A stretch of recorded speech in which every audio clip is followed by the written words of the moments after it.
حضرت ابراہیم علیہ السلام کے دو بیٹے تھے، اسماعیل اور اسحاق۔ حضرت ابراہیم علیہ السلام کے بعد جتنے بھی انبیاء اور رسل مبعوث ہوئے وہ سب ابراہیم علیہ السلام کے دو بیٹوں حضرت اسحاق و اسماعیل علیہم السلام ہی کی نسل سے ہیں۔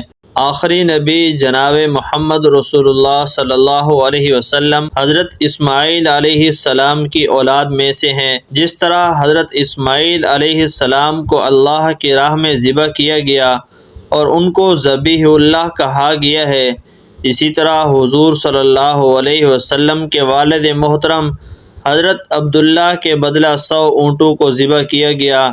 آپ صلی اللہ علیہ وسلم کے دادا حضرت عبد المطلب جو خانہ کعبہ کے متولی اعظم اور قریش کے سردار تھے، انہوں نے ایک مرتبہ یہ منت مان لی تھی کہ اگر اللہ نے مجھے 10 بیٹے دیے تو ایک بیٹا اللہ کی راہ میں قربان کروں گا۔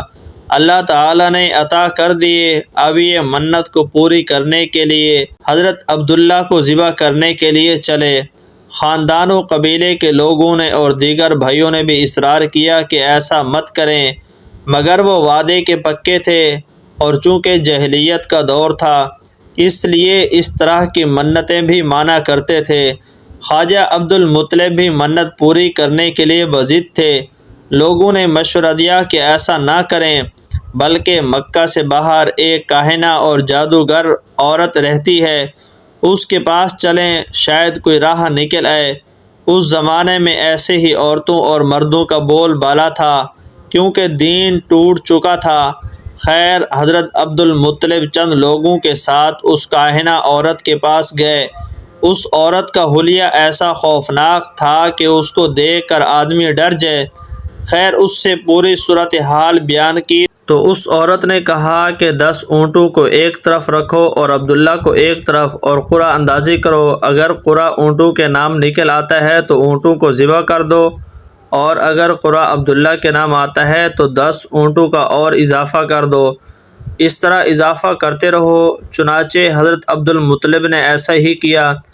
جب 10 مرتبہ اس طرح قرعہ اندازی کی تو اونٹوں کے نام قرعہ نکلا تو اونٹوں کو قربان کیا گیا اور حضرت عبداللہ کی جان بچی، بلکہ اللہ کی طرف سے غیبی انتظام تھا کہ لڑکوں کو ذبح کرنے کی بری رسم کو اللہ تعالیٰ نے ان کے ذریعے ختم کر دیا۔ ایک مرتبہ ایک بدو نے حضور صلی اللہ علیہ وسلم کو یا ابن الذبیحتین کہہ کر پکارا، اے 2 ذبیحوں کے بیٹے، تو آپ صلی اللہ علیہ وسلم مسکرا پڑے۔